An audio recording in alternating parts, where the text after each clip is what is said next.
Salut à tous! Avant de commencer cette vidéo, je tenais à vous faire une petite introduction sur ma chaîne et les vidéos à venir. Pour commencer, je sortirai une vidéo le vendredi, toutes les 1 à 2 semaines. J'ai prévu des vidéos sur comment faire certains exercices, sur la nutrition, sur des conseils et astuces, sur des séances à faire à la salle ou chez vous, et bien d'autres encore. Mon but est d'aider les débutants en fitness et ceux qui pratiquent déjà et qui aimeraient progresser. J'espère que vous apprécierez mes vidéos, et n'hésitez pas à les commenter pour que j'améliore leur qualité. Cette vidéo sera consacrée au barbell bench press et au dumbbell bench press. Et vous allez me demander pourquoi j'utilise les noms anglophones. Et bien si on prend l'exemple du dumbbell squat crusher, en français ça donne extension des avant-bras aux haltères sur un banc. Sur le principe c'est plutôt clair, mais je trouve que c'est beaucoup trop long. En revanche, à chaque début de vidéo, je vous donnerai l'équivalence en français. Donc barbell bench press, c'est le développé couché à la barre, et dumbbell bench press, dumbbell pour haltère. Ces deux exercices travaillent l'ensemble des pectoraux, c'est-à-dire le grand pectoral et le petit pectoral.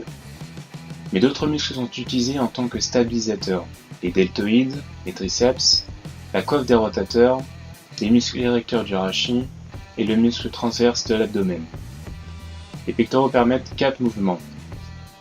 L'adduction des bras, leur abduction vers l'avant, de les faire pivoter et de pousser. À présent, comment exécuter ces deux exercices? Pour le barbell bench press, vous allez vous allonger sur le dos, les pieds au sol et ramener les épaules en arrière pour ouvrir votre torse et avoir une arche au niveau du dos. Vous allez pousser avec vos pieds pour avoir vos yeux sous la barre.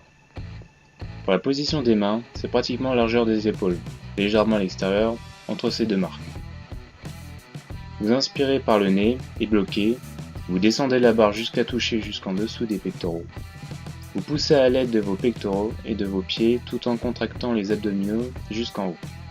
Et à ce moment, vous expirez. Voilà une répétition. Pour le dumbbell bench press, c'est la même position, pieds au sol et épaules rétractées. Vous descendez les haltères jusqu'en bas et vous poussez jusqu'à les rapprocher, avec la même respiration en contractant les abdominaux. Il est important de souligner qu'il faut ramener les coudes légèrement vers l'intérieur, pour éviter de trop utiliser les épaules et de prendre le risque de vous blesser. Il y a aussi la variation prise large au barbell bench press qui permet de mettre plus de tension sur les côtés des pectoraux. L'exécution restera la même. Après ces démonstrations, vous allez sûrement me demander pourquoi poser les pieds au sol au lieu de les mettre sur le banc. Et bien en posant les pieds au sol, vous aurez plus de stabilisation et plus de force pour pousser. C'est l'un des 3 mécanismes d'hypertrophie musculaire, la tension mécanique. Je reviendrai plus en détail sur ces 3 mécanismes dans une autre vidéo, mais pour expliquer brièvement, vos muscles ont besoin d'une tension mécanique, c'est-à-dire un poids soulevé, pour causer des micro-déchirures au niveau des fibres musculaires, et donc construire du muscle. L'autre chose que vous allez me dire, descendre jusqu'en bas enlève de la tension, il y en aura plus de tension en s'arrêtant à 80 degrés. C'est faux.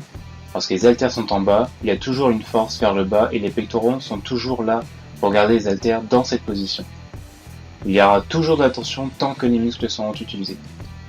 La deuxième raison de descendre jusqu'en bas est que l'on casse plus de fibres musculaires dans la partie excentrique du mouvement, lorsque les muscles s'étirent. Et pour finir, faire des demi-répétitions ne travaille qu'une moitié du mouvement, et cela créera une faiblesse au fur et à mesure car vos muscles ne seront pas habitués à travailler entièrement. Donc vous mettez les demi-répétitions de côté si vous voulez bien progresser. Maintenant que l'on sait exécuter ces deux mouvements, quel exercice est le mieux pour construire de gros pectoraux? L'avantage du dumbbell bench press est que l'on peut contracter plus en rapprochant les haltères, alors qu'avec la barre, les mains sont coincées dans la même position. Et on peut descendre plus bas contrairement au barbell bench press car la barre nous fait nous arrêter au-dessus des pectoraux. L'amplitude du mouvement est donc plus importante avec les haltères. Mais avec les haltères, on a besoin de plus de stabilisation, ce qui réduit le poids maximum soulevé. Un point dans lequel le barbell bench press est avantageux. On pourra toujours soulever plus avec une barre. Pour conclure, les deux exercices ont leurs avantages et inconvénients, et ils permettront tous les deux de construire du muscle. Personnellement, j'utiliserai plus le barbell bench press pour travailler la force, et l'autre, le dumbbell bench press, pour travailler le volume. Avant de terminer cette vidéo, un petit bonus pour vous, car il peut être difficile de prendre de lourds haltères lorsque vous faites du dumbbell bench press.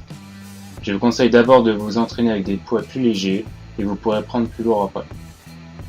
Pour cela, vous posez vos haltères sur vos genoux en étant assis.